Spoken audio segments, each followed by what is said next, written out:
They will send more adventurers to investigate, and they will tear through this village and forest until they find corpses. That is not so bad, is it? Said a soldier. He coughed and added on a sir. The captain stepped up to the younger soldier. Not so bad. Tell me, why is this not so bad? The soldier wavered for a bit. The adventurers fought for this village. They may get proper send-off to Etheria if their bodies are found. Oh, yes, I would not deny them the sacred right to have their bodies burned, said the captain. But let me put it in a way all of you can understand. We are taking bribes, yes. The soldiers nodded. Bribes from a sorcerer, yes. The soldiers nodded. A sorcerer with a fucking sealing order on him, yes. The soldiers nodded a little slower this time. You know what that means, no? The soldiers looked at each other, hints of confusion on their faces. The captain sighed. Did all of you grow upon farms? Oh wait, yes you did.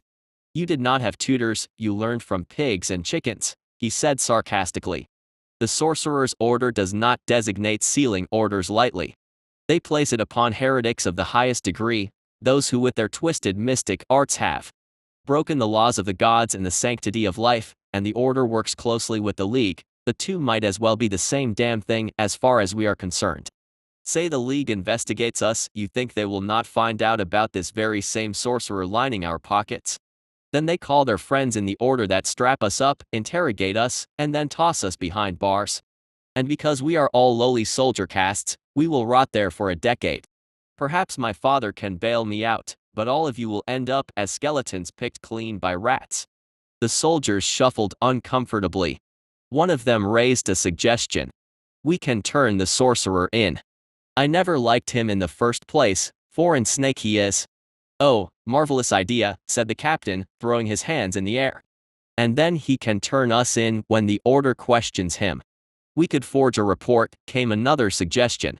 Now we are getting somewhere. The captain raised a hand to his mustache. But not until we search further. If we can find their bodies, good. It would leave a bad taste on my tongue also if they were not given proper passage rights. But if not, then start conjuring up some creative ideas for me to put into this report. Something that will get the League off our backs. The sergeant thrust out a hand towards the edges of the clearing. Think while you move. Light your torches, fan out and search the surroundings.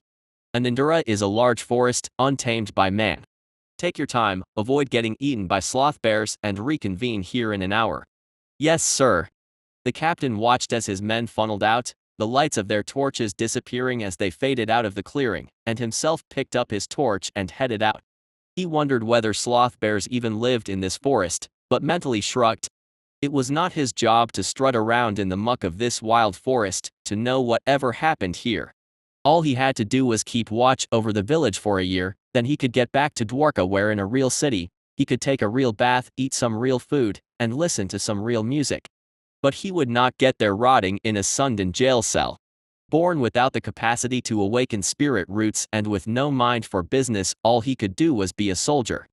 Well, until his bloated father croaked and died to leave him a merchant's fortune. He did not expect to find the adventurers. He had little idea what could have actually happened, nor did he truly care much. The soldiers were right, nothing ever happened here, this far from the eastern warfront or the southern borders by the world dungeons. This place was a safe haven.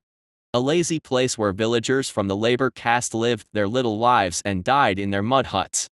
That was what he thought as he stepped out of the clearing, and not 10 steps in, something yanked him off balance, covering his mouth in hard metal that scraped his skin. His torch fell out of his grip and snuffed out of existence, leaving him blind in the night. The collector dragged the squirming human further into the forest, away from his men who grew ever more distant by the second. It pinned the human's arms down with its own massive arm and kept a hand wrapped around his head.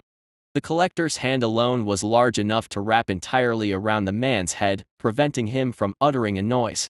Like this, the collector held the man, and his squirming offered as much resistance to the collector as the nightly breeze would. Several minutes passed, and the collector confirmed this human's allies were far enough away. It uncovered a hand from the human's mouth. Me minus, began the human in a half-formed shout to try and call for his soldiers. The collector reacted instantaneously and slammed the human into a tree, monitoring its force such that it simply knocked the breath out of him while minimizing noise. Armor clanked against tree bark, and the human slumped down to the forest floor, wheezing as he looked up, trying to get a read of the collector. You will not call for assistance, primitive little creature. When your fragile lungs recover breath, I will ask you questions. You will answer them. Chapter 27, Interrogation 2. The human sucked in a few more empty breaths before the impact of the blow began to wear off. He looked up at the collector but in the dark, could only see the white carapace. White armor. You are from Judica, said the human with a cough. He held up his hands in surrender and pleading.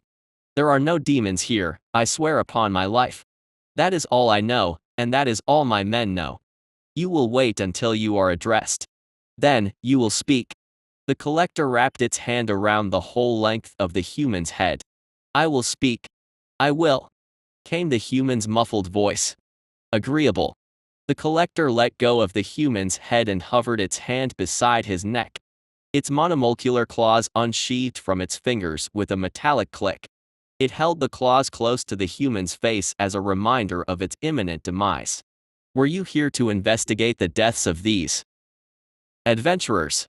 The human nodded, and the collector focused its senses on the human's reactions, paying close attention to his subtle twitches of facial expression, pace of breathing, and heart rate. It did not know how these humans operated when they spoke to each other, but it did know that tinkering species possessed the capacity to lie and twist the truth of things. This, the collector, as a warrior strain unequipped to deal with the minds of tinkerers or even to talk in any capacity other than battle cries and taunts, was entirely unused to, and it needed data to determine if this primitive and others like it were indeed speaking truth. Another question. The collector clicked its mandibles, assessing what question would drive the human most likely to lie. Are you receiving bribes from a sorcerer? The collector analyzed the human. It noted a further widening of the eyes, slightly increased heartbeat, an involuntary twitch of movement, a shift of the pupil in slightly averted gaze. Data collected. There is no sorcerer here in these backwards woods, said the human. Good sir from Judica, if you are here to hunt demons again, I truly do not know. You lie to me. The collector clicked its mandibles. It did not have enough data to have a perfect reading of truth and falsity for every human, it was certain, but at the least, for this specific one, it did. The collector grabbed the man's face, its brawny armor-plated fingers squishing the flesh, the seams in the carapace catching on the skin and tearing it. This was a gesture to cause pain and induce fear to invoke survival instincts. Yes. Yes. I am taking bribes. And so are the rest of my men, said the human in a muffled shout. Spare me, good sir. I have no quarrel with you or your holy city, and truly, I know nothing. Nothing of demons or anything of that foul kind. Your underdeveloped ocular systems are yet to adjust their photoreceptors to this dark, it seems. But do not make this mistake again. The collector knelt down low and retracted its carapace helmet, revealing its monstrous red oni and insect hybrid face. It chomped down its mandibles dangerously close to the human's neck. I am not one of you feeble, dirt-crawling, babbling, incoherent pests. And if even one more primitive of this world designates me as a creation of you humans, I will ensure their consumption shall be optimized to terrorize their pain receptors. A monster, said the human, his eyes turning wide and his skin growing a shade paler. A tremble ran through his body. Nor am I monster, said the collector, tired by now of having to correct these overgrown simians that it was not some ordinary beast as lowly as the fauna that ran about this forest.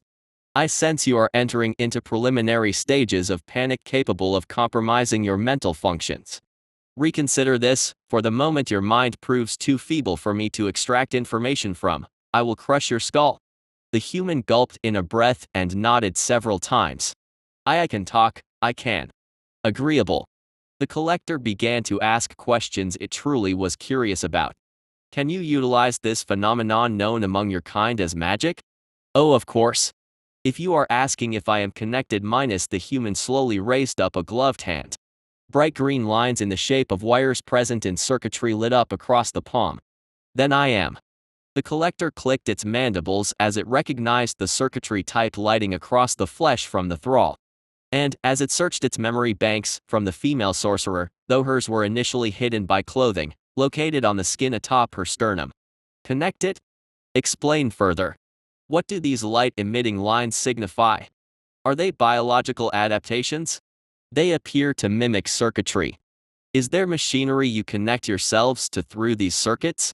No, I have not encountered any sufficiently developed technology. Then is there a remote signal that you receive through these circuits? I do not know, said the human in rising fear fueled by confusion, knowing that if he could not answer the collector's question adequately, he would die, and yet, he could not. The collector growled. Your mind is too primitive to understand me, and I am too unused to this world's anomalous properties.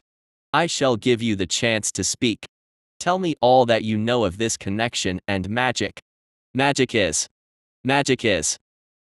an art. Art of the gods.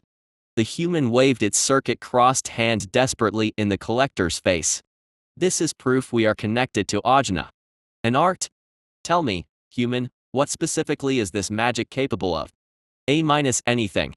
Anything under the grace of Ajna. Anything? Difficult to believe. If so, you would have splintered my molecular structure into base compounds already, said the collector. No, there are limitations. Presumably deriving from these gods, of whom this Ajna is presumably one. Tell me, what are these gods? What are the gods? The human repeated to himself in confusion. They are everything. Do not begin to babble nonsense, said the collector as it neared its claws to the human's neck.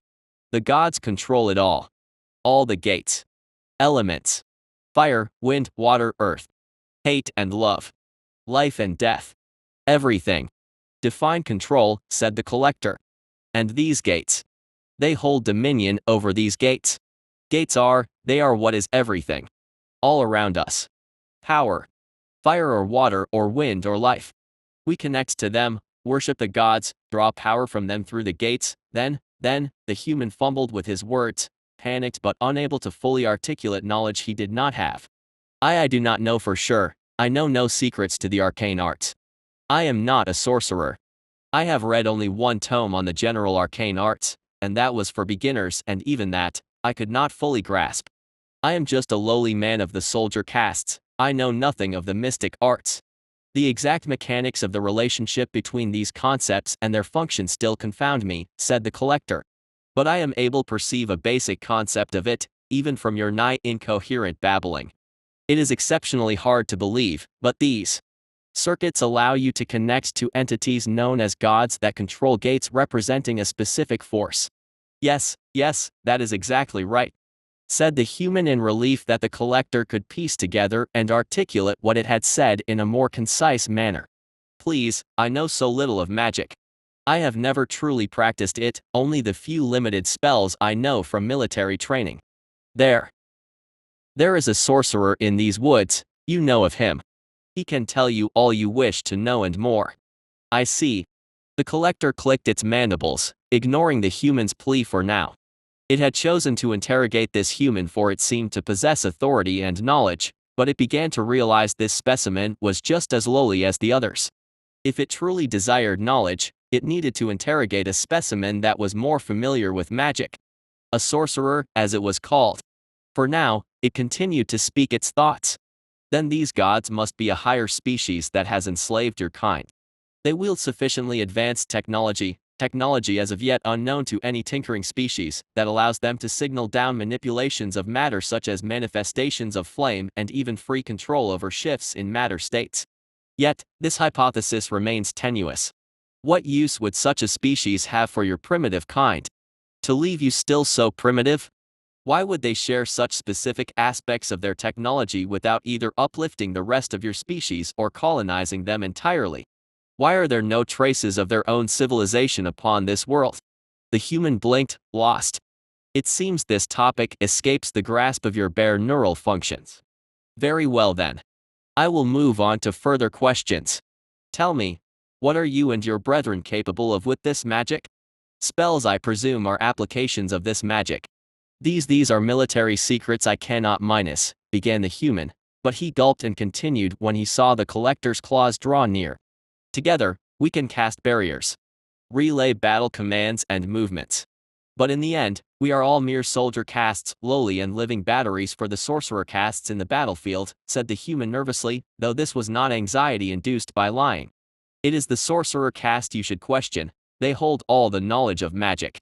More fear, not of the collector, but likely of retribution from his fellow brethren that comprised the greater military unit that he was part of. The collector spoke. And these sorcerers, I presume then they are utilizers of this magic more proficient than yourselves. The human nodded vigorously. He began to back away a little, his weight shifting to the back of his boots. Please, I cannot reveal more military secrets of Sunda's great empire. The unseen will have my head, and I know so little to begin with. The sorcerer in the woods, yes, he will tell you far, far more than us. My men can lead you to him, they know more than I. The human bit his lip and tensed up. You will let me live, yes? At the end of all this, you will let me go? I will keep my secrecy longer, and you cannot live for that. When this questioning ceases, you will die, and your death will be enshrined in the collective as a high honor for the meager information I extort from you. The human blinked several times as he grew silent. The collector sensed the human's escape before it even happened. The collector reacted the moment the human swerved backwards to try and run, knocking the human onto his face in the dirt. A plated foot crashed onto the human's legs, crushing bones and obliterating its mobility. Before the human could utter a scream of pain, the collector once more muffled its mouth. Why would you deny yourself the high honor of entering the collective? Foolishness. The collector started to let go of the human's mouth, but it immediately began to scream again. HRM. The collector slammed the human's face into the dirt, breaking a nose in a gesture meant to hurt, not kill, for in terms of questioning, it began to realize all it knew was how to inflict pain and hurt and desperation. Does that bring you to your senses?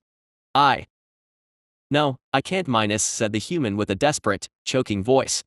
I can't die here. The collector slammed the human in the dirt again before it could scream, and this time, when it pulled the human's face back, he came up missing several teeth. Blood streamed from his lips and nose, but still, the human tried to scream. The collector mashed the human's head into the dirt again with irritation. Invoking merely the base and primal instinct to survive alone was insufficient to bend these human wills to the collector. Perhaps, it pondered, the humans would respond more positively if it allowed them to live, but there was no point to this.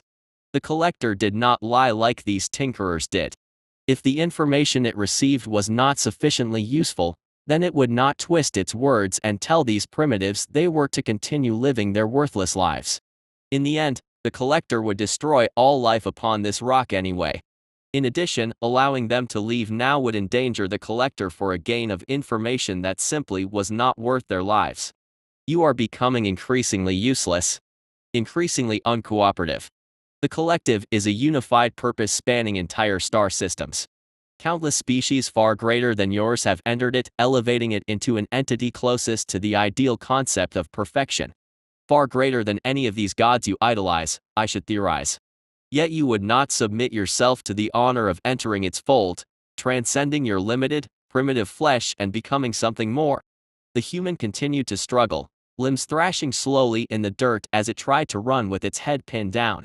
The collector clicked its mandibles in irritation. Then so be it. You lack the knowledge I seek.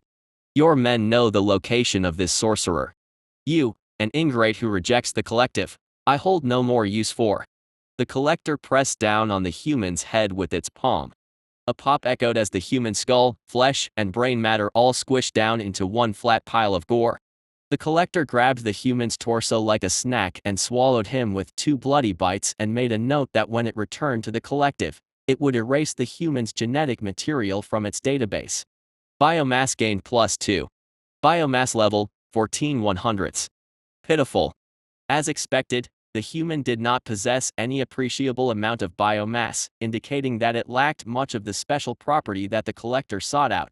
However, even this small amount thwarted the collector's memory extraction process. The collector reconsidered its prior hypothesis that the humans were genetically connected together. No, it was likely that by channeling themselves through these gates to cast magic, they linked themselves to higher entities known as gods that provided the necessary psionic defense against extraction. Then the greatest threats upon this world would be these gods, though their capabilities were as of yet unknown to the collector. Still, it could extrapolate that these beings were not all-powerful.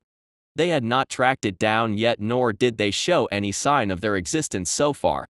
The degree of connection between these magic-utilizing humans and the gates that connected them to the gods did not seem strong either, for if it was, then the gods would have known of the collector's presence. It was possible that this entire connection process was merely the remnants of a higher species technology that these primitives inefficiently utilized and mistakenly believed as being supernatural. Considering the presence of Unidin, the language of the human empire, upon this world, and how it was linked to magic, it may even have been that this technology came from them. Regardless, the collector did not have enough evidence and knowledge to formulate exact theories yet. It had to find more information, and the human might not have been exceptionally useful, but he did give the collector a far better lead to pursue: the sorcerer. Chapter 28, Soldiers. The collector waited for an hour by the clearing, lying down in its 8-legged form to minimize its visibility. Its carapace might have been white, but it did not reflect light strongly, meaning that in the dark, especially shrouded by thick undergrowth and bushes, it could still remain hidden. The soldiers began to return one by one, their torchlights highly visible in the night. The collector listened to them. All of us are here now. Where'd the captain go? Think he got lost? You know, I wouldn't mind if he did. Cut that out. If he disappears, we're in deep shit. His father has enough coin to make sure we never see the light of day. Think he'll take his son's disappearance lightly? Some quiet. Let's head out to find him, decided a soldier, and the others nodded with him. Stick together in case there's a real threat out there. You trying to scare us? You know nothing happens here. What's going to happen? A half-man goblin tries to crawl up our legs. Even we can handle that. I wouldn't be so sure. Lately, I've been having these bad dreams, don't make fun of me for it, but they feel like omens. I understand. And the sun, too, the black sun. They say that the world ends when the eye of Ajna closes. Maybe this is it. Stop. We are from Sunda, land of magic. The greatest philosophers and thinkers and astronomers hail from us. All other realms and kingdoms have squabbled and worried about the end times for the past 200 years since the Undying, but our kingdom has grown out of it. All of us might be from the lowly soldier class, but our great libraries allow all but the lowest labor class citizens access to knowledge. You know, some of you should read a tome or two. I've read that a black sun happens quite often. Every 500 years when the great gods ascend into the beyond, it is said. This minus, the soldier put a gloved finger up to the black sun, is normal. Now, instead of panicking for a superstitious future, we should focus on the now. Come on, let's find the captain so we can keep our heads on our necks. The soldiers began to shuffle out. The collector made its move. It blitzed out of the undergrowth, its 8 legs skittering at rapid speeds as it shot towards the soldiers as an enormous dome of carapace and legs. Most humans possessed an innate fear of the insectoid, of many legs and shells, and when these soldiers saw a beetle larger than 3 of them put together speeding towards them, they screamed. The collector used its beetle horn to slam into one soldier, breaking his kneecaps, then swiveled around, knocking all the others flat to the ground in a sweeping impact. One by one, the collector used its arachnid legs to sever tendons in their heels before they could get up. All of you are now fully immobilized, said the collector as it stood up, sheeting its araca legs back into its sides. The 5 soldiers screamed in fright and pain. The collector crushed one of their heads underfoot. Continue screaming, and that is your fate. Monster, remarked a soldier as he gazed upon the collector's form. The collector strode over to the soldier and crushed his head also. And if you designate me with that disgraceful term, then that too will be your fate. The soldiers began to hush up, though even now, they trembled in terror. The collector knew this from before when it interrogated their leader, but even the military might of this world did not possess much of the special properties and magic that made certain specimen dangerous. The human leader did possess magic, yes, but not in any capacity that was useful. In even less a capacity than the female human sorcerer, the adventurer as she was called. The logical conclusion followed that the vast majority of specimen in this world did not possess this special property in any appreciable amount. It was only rare specimen among the already special ones that could pose a threat to the collector. Thus, the collector moved with more confidence, assessing that the total risk of confronting these soldiers was low. It stared at the soldiers, at their eyes glazed in terror and their bodies releasing adrenaline that reeked of fear and desperation. The collector knew that if it hounded these primitives for hours, it could extract information from them even through their panic-stricken and inefficient mental states. But it did not desire to sit through their jumbled thought processes. It already knew what it wanted from these primitives. One of you possesses a map. A cartographic outline of this area. Give it to me, said the collector. In his satchel, shouted a soldier as he pointed to a bag tied to the hip of one of the crushed ones. The collector tore the satchel from the corpse and inspected how it worked. The clasps holding it shut were too small for its fingers, so it ripped the leather-holding apparatus open. Its contents spilled out. A gourd holding water. Dried flesh for food. An amber-colored stone emitting a dull light. A scroll of dried and processed plant matter marked with scribbles, the map. The collector consumed the dried flesh and found it the same as that of the deer present in the forest. In other words, completely unremarkable. It inspected the amber stone between its thumb and index finger. What is this? Asked the collector. A spark stone, said one of the remaining 3 soldiers through pained breaths, for all of the humans had had their tendons severed. The collector sensed through the hairs lining the seams of its carapace armor that they were shuffling back, aiming to escape. Do not move. Even if I do not train my sight upon you, I can sense your each and every movement. Now tell me, what is this sparkstone utilized for? For starting fires, said a soldier. We strike them on metals such as our swords. The sparks will light dry tinder. HRM. The collector scraped the stone against its carapace, and indeed a small shower of sparks alighted from the point of contact. This rock, like the other light-generating stone the goblins utilized, had a special property to it. The collector took the map in one hand, strode towards one of the soldiers, and the human shrieked. I will tell you anything. Let me go, I have a family waiting for me.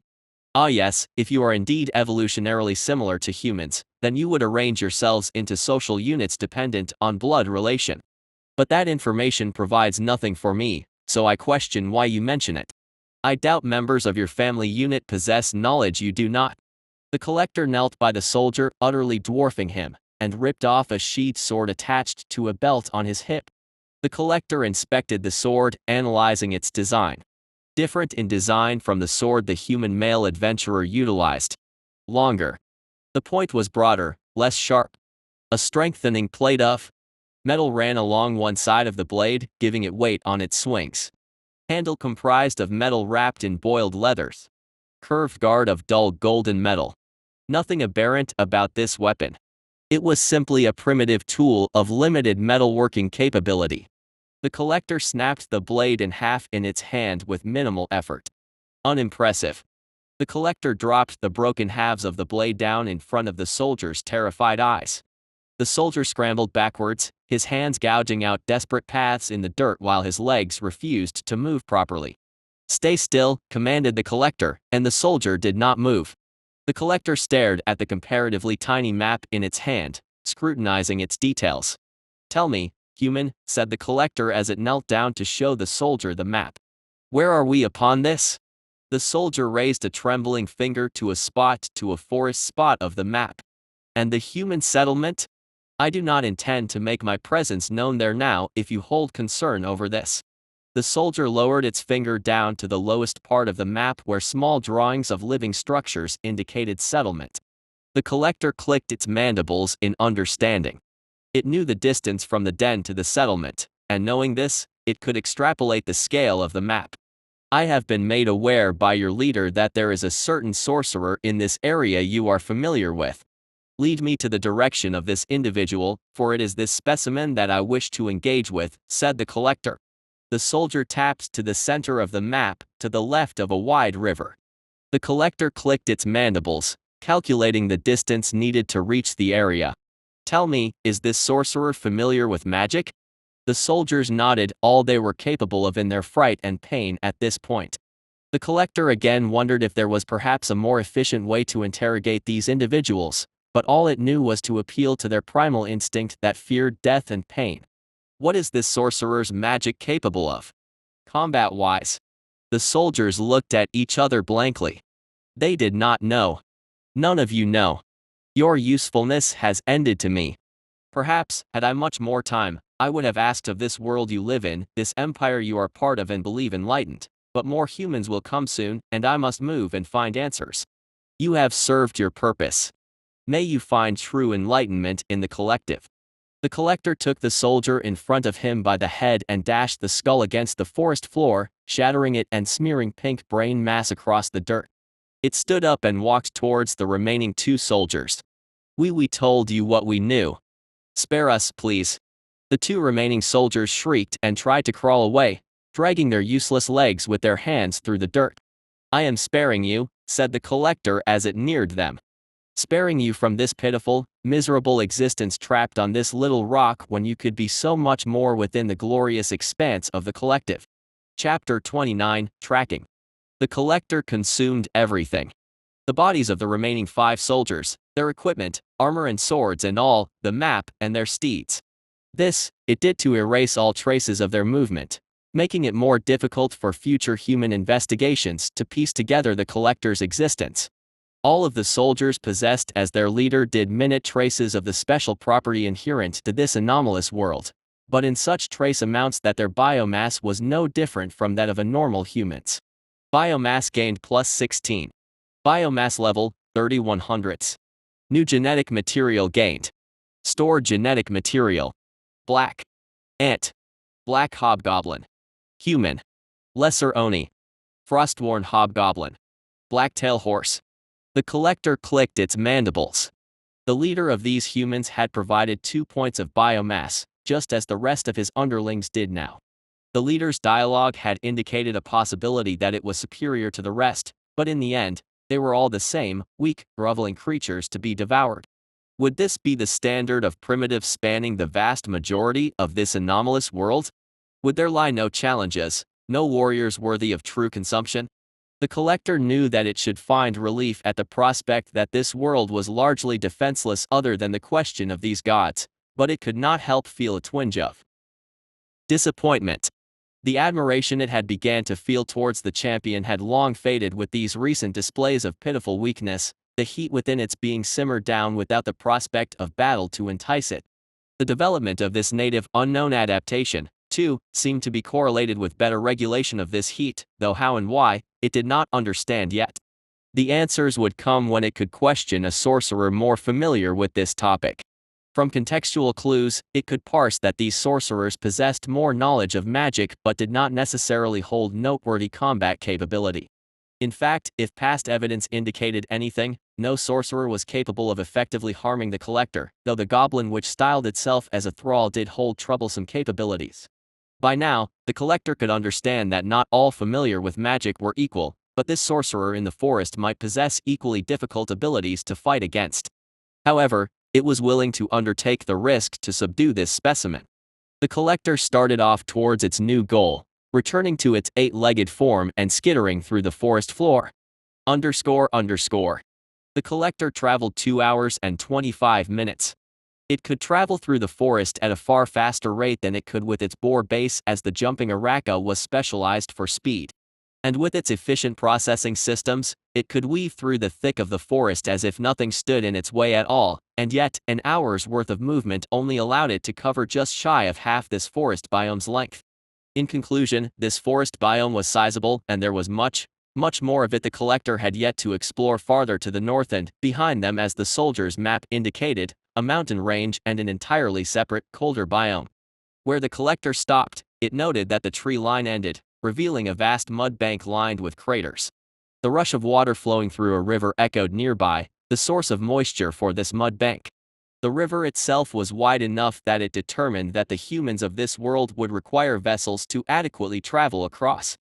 Judging from the strength and flow of the current, the collector surmised that the ravine separating the lighter zone of the forest from the darker led to this larger river, and, remembering the map, it knew too that this river flowed down to the human settlement, likely providing it necessary water to subsist upon. The map itself only largely laid out the expanse of this forest, Anandura as the humans called it, and this area along with the darkwoods was demarcated with a shade of darker coloring indicating a zone of danger. The collector could understand why as it felt the sensitive hairs lining the seams of its hyperalloy armor raise up. Underneath the mud, giant scorpions lay dormant, ready to snatch up prey that neared them. These, the collector did not invest much attention to, for they were beneath it as a threat. No, it instead gazed up to the sky, its gleaming yellow eyes cutting through the dark of night to set upon the form of a pillar floating atop the wide river. The collector analyzed it. Made by a tinkering civilization judging by intricate patterns of bones and skeletal systems marked upon dull rock. Cylindrical in construction. Dimensions of the structure sizable. 25 meters high. 8 meters in diameter. 3 segmentations in the rock indicating 3 floors. Cloaked. An anomalous property refracted wavelengths of light visible to human ocular systems. However, the collector could see through it as its brethren had seen through countless different variations of cloaking devices from the spacefaring tinkerers. It understood that beneath this cloaking ability, the very top floor of the pillar glowed with light and heat. Mechanisms of the cloaking capability, unknown. Mechanisms by which it floated, unknown. Both likely related to anomalous, special property tied to magic. High probability bordering uncertainty of this being the sorcerer's territory. Attempting to extrapolate this specimen and its construct's combat capabilities. Unknown until direct contact made. The collector clicked its mandibles. The pillar floated at a height that it could reach. Its beetle wings could not sustain long-term flight, but it could, combined with the hydraulic pump of the Araka legs and its new coil booster sub-adaptation that allowed for immense bursts of muscular power to perform a flying leap capable of reaching it. For now, though, there were too many unknowns. It did not even know if the pillar was occupied in the moment. All it knew was that at this range, the pillar did not possess any anomalous capabilities able to sense the collector. So, the collector waited and observed in the undergrowth, its form absolutely still as its eyes stared unmoving and unblinking at the pillar. Equals. Eaker paced back and forth with his withered hands behind his back. His sunken eyes darted from side to side as he breathed heavy breaths through yellowed and broken teeth. The wrinkles of his face showed not just the wear of years, but also stress and, perhaps, a sprinkle of insanity here and there. His sandaled footsteps echoed through the confines of his atelier, but for the first time in 20 years, another human other than himself would enter this sacred study space of his, where he had spent so much time defying the chains of the sorcerer's order in pursuit of a cure to undeath, and finally, he would have it. Yes, all that time humiliated and running and hiding would finally come to an end with this. He would show those stuck-up fools of the council that he was right all along, that all he had done and sacrificed was for this greater good. The footsteps belonged to a young man that ascended the spiral stone staircase leading into Eker's chambers at the topmost floor of his floating atelier. Gods above, this place absolutely reeks, said the man as he put a black-gloved hand to his hooded face. He stared at Eker with hints of disgust, looking up and down at the sorcerer's stained, wrinkled brown robes. When was the last time you bathed? A decade ago? 15 years. The pursuit of the truth has long since caused me to transcend my physical needs. Evidently not, remarked the man as he pinched his nose. He scanned his surroundings. Looked like a sorcerer's atelier. He could see the mana crystal suspended in the air above an upraised stone pillar at the center of the room. Judging from the color of the crystal, a pale, blue-tinted white, it seemed to have pretty high purity. Whiter the better, as he recalled back when he thought he would end up a scholar. There was a small, stained mat in one end of the circular room with huge piles of dirty bowls standing at attention nearby. The sorcerer's living space. Small, comparatively speaking to the rest of the atelier. The rest of the room's space was dominated with an alchemical laboratory, its tables full of colorful vials tubes bubbling with background noise. Surgical instruments lay scattered about the tables, as did a few remnants of dried blood. There was a smaller workstation for stone shaping. One table holding a pile of smooth rocks and a sigillus, the favored tool for sorcerers to carve spells into stones via sigils. The sigillus looked like a lengthy stylus of clay with a magnifying glass attached to the side, and judging by the dull blue aurichalcite bands circling the stylus, it was a pretty expensive model. Good. Meant that this sorcerer probably had the coin to pay up. Chapter 30, Sorcerer Hunt I. "Welcome to my grand atelier," said Eker, ignoring the man and instead looking behind him. Where is it?" When Eker caught a glimpse of what the man carried behind him, the sorcerer rushed forwards with all the enthusiasm of a zealot meeting their god. "Whoa, stop right there," said the man as he held up a warning hand to the sorcerer. The man finished coming up the stairs, dragging a large trunk of chained wood behind him. With a sigh, he set the trunk down roughly, dropping the chain he dragged it with. The trunk was rectangular in shape and almost the size of a man. It was a testament to the man's strength that he could lug something like that around with relative ease, just a few drops of sweat forming on his brow. "No, you cannot damage it. Is it damaged?" said Eker as he tried to circle around the man. "If you have damaged it, I will unleash such mystic wrath upon you that Sama's the whirlwind herself will bear witness to the destruction. Look, I am not here to deal with this bullshit. The merchandise is fine, these holders are sturdy, magically reinforced on the insides," said the man. "And Sama's? You are from Utu, then? Far, far, far east. What are you doing here on the opposite side of the world? Actually, never mind, I don't really care. Let's talk payment." Eker ignored the man completely. "I am here because the Order in all their prideful and misguided arrogance believes me, my wondrous research, wrong. Heretical, even. How can it be that they see me in the wrong when I have made such headway against the undead?" "Whoa," said the man without an ounce of enthusiasm. "Now let's talk about my payment. I lugged this over 3 country borders, one of which would have burned me alive if they caught me. You better have made this worth my while." "Payment? Of course, a simpleton such as yourself would care so much for coin." Eker shambled over towards a thick chest at the corner of his quarters, and the man raised a hungry brow at it. The chest was a massive box of aurichalcite, already a valuable ore by itself, and it was larger than the sorcerer himself. Its dark blue, almost black surface was embedded with what must have been 20 sigil stones. The sigil-carved stones glowed as they responded to the sorcerer touching the box, shutting down the security spells that guarded the box. The chest unlocked itself and opened with an invisible force, revealing several compartments, one of which was utterly packed with glittering gold coins. "Now we're fucking talking," said the man with a whistle. "How in the undeath did you ever get so much coin? I mean, I can kind of see your pockets were packed. Ateliers like this, floating and invisible ones especially, don't come cheap, but hell, looks like I doubted you for nothing." Eker responded positively to the praise and began to monologue about himself. "I have never been a sorcerer of much merit. My roots are subpar, limiting my ability to work with it. But my knowledge and mind have always been sharp, far sharper and far more innovative than anyone else's, and that has allowed me to thrive where so many have faltered. Always, I have wished to help the common masses. In my youth, I devised a means for the common man to control the very elements himself, sheltering his home with a single sigil stone that bent the winds to his will." "Shit, you invented wind conditioning," said the man with a nod. "I've even read about you in my textbooks. 'Fore I dropped out of the academy, of course, but still, you were a case study in arcane economics.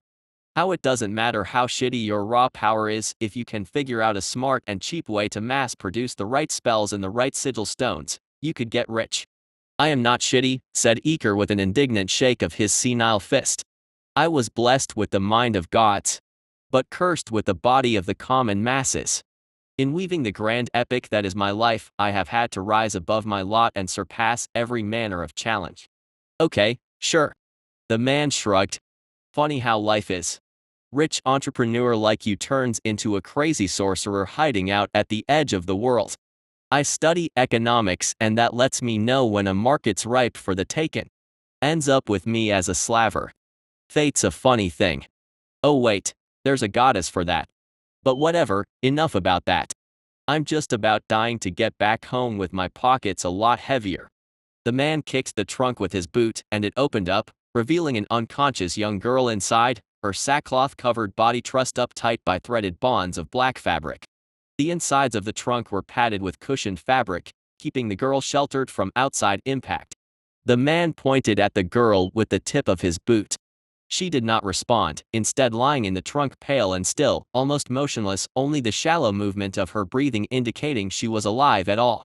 "These slaveholders are custom-made for Ceruleans," he said, tapping at the trunk with his boot. "Helps with the vampires, mostly, but demons don't like light either," said the man as he recited his common product pitch to convince customers their products were not damaged in transit. Cushioning is lined with marsh rabbit fur, softer than a baby's bottom.